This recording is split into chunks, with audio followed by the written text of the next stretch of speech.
యోబు గ్రంథము 30వ అధ్యాయము.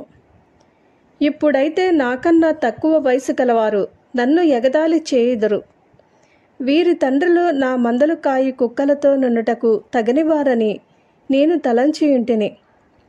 వారి చేతుల బలము నాకేమి ప్రయోజనమగును? వారి పౌరుషము పోయినది. దారిద్ర్యము చేత క్షేమము చేతను శుష్కించిన వారై ఎడారిలో చాలా దినముల నుండి పాడై నిర్మానుష్యముగానున్న ఎడారిలో ఆహారము కొరకు వారు తిరుగులాడుదురు. వారు తుప్పలలోని తుత్తి చెట్లను పెరుకుదురు. తంగేడు వేళ్ళు వారికి ఆహారమై ఉన్నవి. వారు నరుల మధ్య నుండి తరిమివేయబడిన వారు. దొంగను తరుముచు కేకలు వేగినట్లు మనుష్యులు వారిని తరుముచు కేకలు వేయుదురు.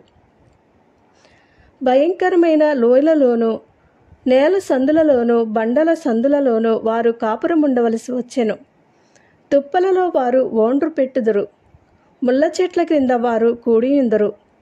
వారు మోటువారికిని పేరు ప్రతిష్టలు లేని వారికిని పుట్టినవారు. వారు దేశంలో నుండి తరమబడిన వారు. అట్టి వారు ఇప్పుడు నన్ను గూర్చి పదములు పాడుదురు. నేను వారికి సామెతకు ఆస్పదముగాను ఉన్నాను. వారు నన్ను అసహ్యించుకుందరు. నా యొద్ద నుండి దూరముగా పోవుదురు. నన్ను చూచినప్పుడు ఉమ్మివేయక మానరు. ఆయన నా త్రాడు విప్పి నన్ను బాధించెను. కావున వారు నాకు లోబడిక కళ్ళెము వదిలించుకుందరు. నా కుడి ప్రక్కను అల్లరిమూక లేచును. వారు నా కాళ్లను త్రొట్టెల్ల చేయును. పట్టణమునకు ముట్టడి దెబ్బ వేసినట్లు తమ నాశన ప్రయత్నములను నా మీద సాగింతురు. వారు నిరాధారులైనను నా మార్గమును పాడు చేయుదురు. నా మీదకు వచ్చిన ఆపదను మరి అధికముగా కలుగజేయుదురు. గొప్ప గండిగుండ జలప్రవాహము వచ్చినట్లు వారు వచ్చెదరు. ఆ వినాశనములో వారు కొట్టుకుని పోవుదురు. భీకరమైనవి నా మీద పడెను. గాలి కొట్టివేయనట్లు వారు నా ప్రభావమును కొట్టివేయుదురు. మేఘము వలె నా క్షేమము గతించిపోయెను. నా ఆత్మ నాలో కరిగిపోయి ఉన్నది. ఆపద్దినములు నన్ను పట్టుకునియున్నవి. రాత్రివేళను నా ఎముకలు నాలో విరగొట్టబడినట్లున్నవి. నన్ను బాధించు నొప్పులు నిద్రపోవు మహారోగబలము చేత నా వస్త్రము నిరూపమానమగును. మెడ చుట్టు నుండు నా చొక్కాయి వలె అది నన్ను ఇరికించుచున్నది. ఆయన నన్ను బురదలోనికి త్రోసెను. నేను ధూళియు బూడిదయునైనట్లున్నాను. నీకు మొరపెట్టుచున్నాను. అయితే నీవు ప్రత్యుత్తరమేమియూ నీయకున్నావు. నేను నిలుచుండగా నీవు నన్ను తేరుచూచుచున్నావు. నీవు మారిపోయి నా ఎడల కఠినుడవైతివి. నీ బాహుబలము చేత నన్ను హింసించుచున్నావు.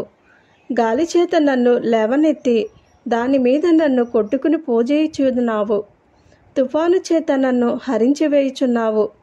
మరణమునకు సర్వజీవులకు నియమింపబడిన సంకేత సమాజ మందిరమునకు నీవు నన్ను రప్పించదవని నాకు తెలియను. ఒకడు పడిపోవు నెడల వాడు చెయ్యి చాపడా? ఆపదలోనున్న వాడు తప్పింపవలనని మొరపెట్టడా? బాధలోనున్న వారి నిమిత్తము నేను ఎడవలేదా? దరిద్రుల నిమిత్తము నేను దుఃఖింపలేదా? నాకు మేలు కలుగనని నేను ఆశించుకొనగా నాకు కీడు సంభవించెను. వెలుగు నిమిత్తము నేను కనిపెట్టగా చీకటి కలిగెను. నా పేగులు మానక మండుచున్నవి. అపాయ దినములు నన్ను ఎదుర్కొనెను. సూర్యుని ప్రకాశం లేక వ్యాఖ్యలపడుచు నేను సంచరించుచున్నాను. సమాజములో నిలువబడి మొరపెట్టుచున్నాను. నేను నక్కలకు సోదరుడనైతిని, నిప్పుకోళ్ల జతగాడనైతిని.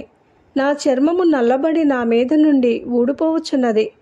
కాక వలన నా ఎముకలు కాగిపోయెను.